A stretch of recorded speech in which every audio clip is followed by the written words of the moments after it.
Motion capture is when we just capture the body. If you've played video games before, later on we'll show you the control room where Nino's at. Motion capture is just for the body. But when we put an HMC on you, well, actually, Shall I go grab it? grab an HMC if you don't mind. We're not going to put it on you, I'm just going to show it to everybody. That's when we put the camera in front of your face. So performance capture, PCAP, is face, voice, and body. So that's the difference of that. And if you, tell you what, do something cool here. I'll have you got your cell phones with you? Mm-hmm. Feel free to break them out. Take a picture of Natalie. Yes. Here. We have a pseudonym, it's Holly, I see right over your shoulder, so I don't want to say it wrong. Take a picture of Natalie here, but don't use your flash. Second time take a picture of her, use the flash.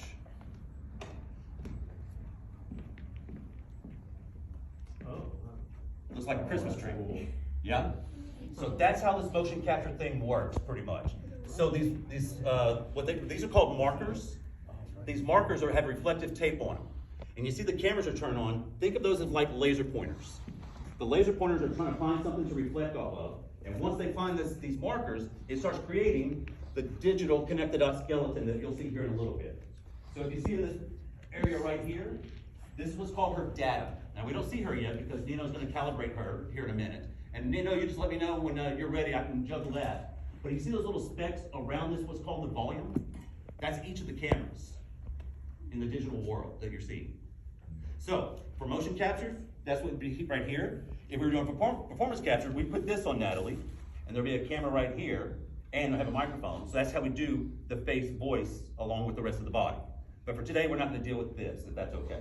Just want to, you guys at least have a chance to see it. Let's see. Oh, thank you. Appreciate it.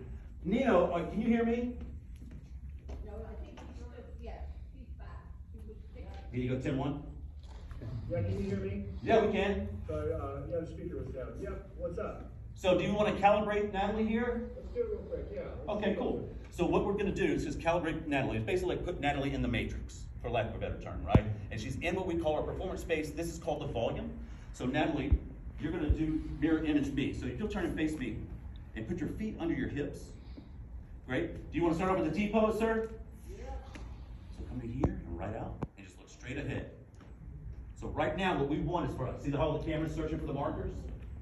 Each marker needs to have at least 3 cameras to hit them to make it recognizable, if that makes sense.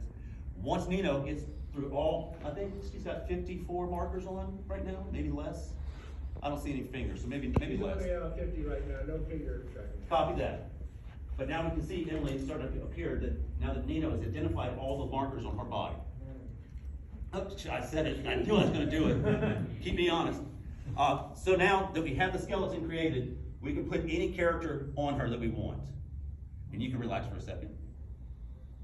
Now walk around with yourself on the camera, on the monitor. Nice. So in real time, we've already got her set up. Now normally what we would do when we're shooting with the MoCap School Hollywood, there'll be an entire environment. For instance, we've got this whole city that's a castle. It's like a stage that's endless. It's called an environment. And then we would put her avatar or her character or her skins on her, rig that character. And then she would be a knight up in the middle of the medieval times or something like that. But the environments are endless. We just did something, we call it the M&M script. It's like the Mr. and Mrs. Smith fight. Have you ever seen that movie? You know, at the end when it's just Brad and Angelina killing everybody in that department store. It's kind of like a scene like that. We've got one that's sort of fantasy elven castle scene. Then we have a white knight or a black knight and a green knight or blue knight kind of sword fighting each other after a mass battle.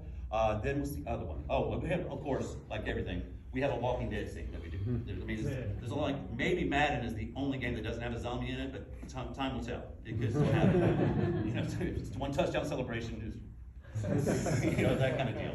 So here's how it goes at MoCap School Hollywood. Obviously, this is what the end product is. We start off when I start training you. If I did it with y'all, I don't think I'd do this, but I want to shoot it with you. It's like CQB stuff. I don't need to train y'all how to clear a room. I don't need to train y'all how to slice the pie or anything like that. You know what I'm saying? But I would like to create that environment if this comes to a thing where we want to have you attend, if you want to actually do this, that we can make that happen easily. But so I start training for what's called in-game and cutscenes. Do we know the difference between those? So in-game, have you ever played a video game? You know when you play a video game, you're playing the level, and then you graduate to a cutscene. that when you're playing that level, all the technical stuff, the runs, the squats, the turns, the backups, the ducks, all that kind of stuff has to be captured. That's in game, inside the game. Yeah, my accent might sound like Marvel's end game. I get it. I'm from New Orleans, forgive me. I got that southern, yeah, man, I get it. I know. But it's in game, inside the game. Then, once I train you how to do that, I teach you how to walk like a hero and creatures and zombies. We automatically have that entire day. Because I used to be his size. Hey, come on in. I used to be his size, but they wanted me to walk with weights. I've played people that are, my first job for his game, for example, I went to Sweden with Universal Studios and did Chronicles of Riddick. I was Vin Diesel. Let that sit in. You know what I'm saying? That's the beautiful thing about MoCap, yeah? And then, I mean, I've played Hulk Hogan. I've played, I've long ago in my career, I even played women and men of color, actually. I was Michael Clark Duncan, God rest his soul, for one game, for Saints Row, where he played Kingpin. And y'all know Keith David, the actor? I literally played Keith David. He did the voice, I did his body. And at one point, since I'm the player of the game, meaning the main character, I once had to do a scene where I shook my own hand. So like if Natalie wasn't here, I would have went and say, Mr. President, and then I'd turn around for the next take after a T-pose and go, Mr. President. Keith David, and I'm literally just matching up my hand for one scene. It was kind of mind-blowing, but that's motion capture. That's how we can get that kind of stuff done now. So anyway, back to where I was saying, I'm going to teach you how to do in-game stuff all the way leading up to the cutscenes. And here's where this stuff gets really cool. We have two guest directors. One is J.B. Blanc, and one is America Young. They're not just casting directors, but they're motion capture and performance capture directors. And they're going to come here, they're going to rehearse with you, and they're going to shoot your scenes. If you look them up, make sure your cell phone is charged fully, because we're talking, JB is directed for Fortnite. America Young is directed for Resident Evil, and she's Batgirl. He's directed Call of Duty. Their resume is very, very impressive, to say the least. So they come in and they direct you and they work with you, and actually they've already cast some of our students from the past, and we've only been open for 6 months. So our students are already getting work with some of those directors, that kind of deal. We got 2 projects going on right now. I'm not gonna tell you what they are because of privacy issues, but they're fun little projects. One's kind of like a Galaxy Quest for Adult Swim, if you will, like an adult version of Galaxy Quest. And some of our students are shooting in that. And we have another one that's kind of like a Where Are They Now? Meaning, so you remember Mortal Kombat? Mm-hmm. Kind of like those characters, but then fighting was outlawed. And so now they're like normal people. So like the Johnny Cage guy character is somebody that's like in Florida as a high school PE teacher. One guy with all the arms, he's now like a barista in a coffee shop. Hey, I'm gonna set Nick out now. Oh, God. One more comment. Huh? We got one more coming. Copy that, thank you, Peter. So then, we train you for all that. I'm gonna train you how to do cinematics, because sometimes we can do motion capture for someone else's voice, like I just said. When I said I was Keith David or Hulk Hogan or Vin Diesel, back then, motion capture was so new, it was kind of beneath the actors. Like Vin Diesel did not want to do the motion capture. Now, sure, hell, he wants to do motion capture. Walk around saying, I am Groot, I am Groot, I am Groot, and get paid millions of dollars to do it, right? So what you would be doing is what I would be doing. So I'd have a pre-recorded voiceover playing through the volume, and you would have to play out the action in the scene. But luckily here, there we go, we're getting calibrated in here as well. What's your name? Nick. Nick, I'm Henry, buddy. Nice to meet you, man. Pleasure. Yeah, so you can see how it starts. It starts off with just the markers, and then once Nino finds and solves all of that, it turns into the digital skeleton that we can animate any character on top of, that kind of deal. And so that's kind of what we want to give you an opportunity to experience today, is to suit up, see how it feels, that kind of deal. It's always fun. Sooner or later, once I turn you loose, the first thing someone does is they always shake their butt. That's the first thing that happens. You don't shake their butt. That kind of deal. See one? Cool. Marker down. Hey, Marker down. that's all you're a student. Yeah, you know that. Thank you. That's okay. Where's it at? It's just the outside of this. Oh, you got it already? Who's that left one up? Oh, left knee or what? Left knee, needs to come up and put your where it's at. Copy that. Thank you. Good job, good catch. Thank you. We're ready to T-post him. Okay, now you sit off to the side. Let's get you in the middle. Nick, right? Nick and Natalie. Nick and Natalie. So we're going to put our feet right under our hip sockets. Can you face me if you don't mind? Thank you, sir. Right here, and then we're going to take our fingertips to here and shoot it straight out and look straight ahead. Cool. And now we're getting him sized up. And looks like you should be good. Go ahead and place your arms down, relax. And feel free to walk around. And you can do the same as well now. Matter of fact, try to shake each other's hands. How about that? Yep. So you can see in real time on both sides that it's just capturing right now. And here's something else y'all can do. If you got your phones out, feel free to, this is for performance capture, go to your app store. It's a free app called Live Link Face. And you just hit continue on everything. They're not gonna get your information, nothing like that.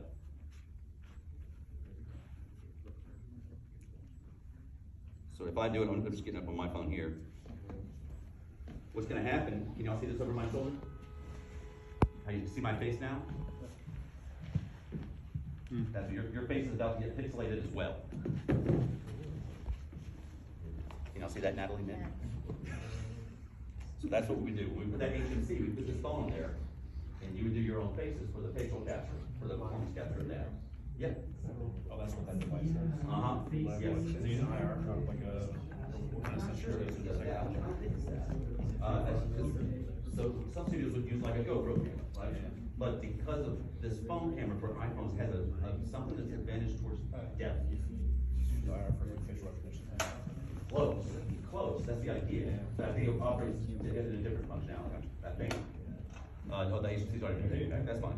So listen, as I go about this, as we get more people suited up, feel free to ask me any questions you want. We can talk about past video games and past projects, things like that, limitations on what we have. But I was thinking about this, and if we do the MoCap school just for the veterans, I'd like to modify it, right? And I'd like for us to talk about that for sure. By the way, veterans, y'all get a discount. Just know that that's going to happen. You know, just because the fact that any of you have dealt with a VA before, you get a discount. Yes. I have a quick question about like what would it give you an edge in an actual audition for MoCap? Like what shows like, oh, this guy knows what he's doing. So JB Blanc talks about this all the time. He has to fire actors left and right. Everybody wants to do motion capture, but nobody knows how to do it. Yeah. That's the tough part. So when you graduate from MoCap School Hollywood, here's what we do. I said that they come and shoot your scenes, right? We edit your reel, your actor reel, your MoCap reel, and we got a voiceover booth. We're gonna give you a voiceover demo reel as well. And we edit it for you. So as soon as you see a submission, just hit it there. And it's not just the animated data. We're gonna we have 2 cameras that are in here. We have the V cam right here. Now this isn't on today, but if I were shooting you with this, come on here, come on. Say I'm pointing this camera at Natalie and Nick, this camera would not see them. This camera would not see the room. It's a virtual reality camera, a VR camera, a V cam for us. We would see their characters, and if they were in a castle, we would only see the castle, none of this. So that's how, as the director, they get to come in and get their own in-camera editing done so that we can get you your reels faster. Yeah, we can also do this, it's called a camera pass. So say Nick and Natalie did a scene right now, and then we send them off. We release them for the day, say, thank you for your time, here's your check, wait a minute, money, congratulations. We're gonna get back with the director, and the director can come back inside the volume without even them here, and can capture from pre-recorded data how they get the perfect camera angles for whatever scenes they're wanting to do. Yep, that's why it's virtual reality. The angles are limitless. Like the cameras here, we could go under the floor and look up the sole of her shoe. If she was playing a Tyrannosaurus Rex, we could take the cameras and go all the way through her teeth and down her throat. It's just, yeah, the technology of it is kind of mind-blowing sometimes when it comes to that kind of stuff. Yeah, other questions? Oh, did I answer your question actually? Not really. So, yeah, let me get back to it, I'm sorry. So yeah, so first of all, what's great about MoCap School Hollywood, if you come here, we have our own studio. No one else has that. So we have our own clients. And when I said our students are getting cast in these projects, it's because our clients are casting them.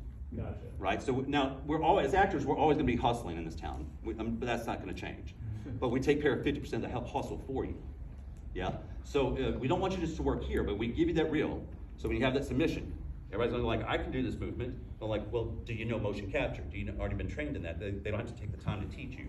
Okay, yeah. Because 1 second of motion capture costs at least $750. So like when you see people trying to make these games, it comes out to 2 years, it's how expensive it is, yes? So we go from T-pose, this is like a slate for the TV or film set, right? So started the scene happens, hopefully I get it right on the first time, say it takes 10 minutes or 10 seconds, and T-pose, that was about $8,000. You know what I'm saying? So that's why they want the actors who are already trained, so they don't have to waste time to help you learn how to do it. Yeah, Makes sense. yeah. All right, thank you. Yeah, of course. Yeah. Y'all want it? We got guns, but he didn't get them ready. I'm gonna bring it out. Y'all wanna clear a room? I think that's. Wanna clear a room? Oh, are those,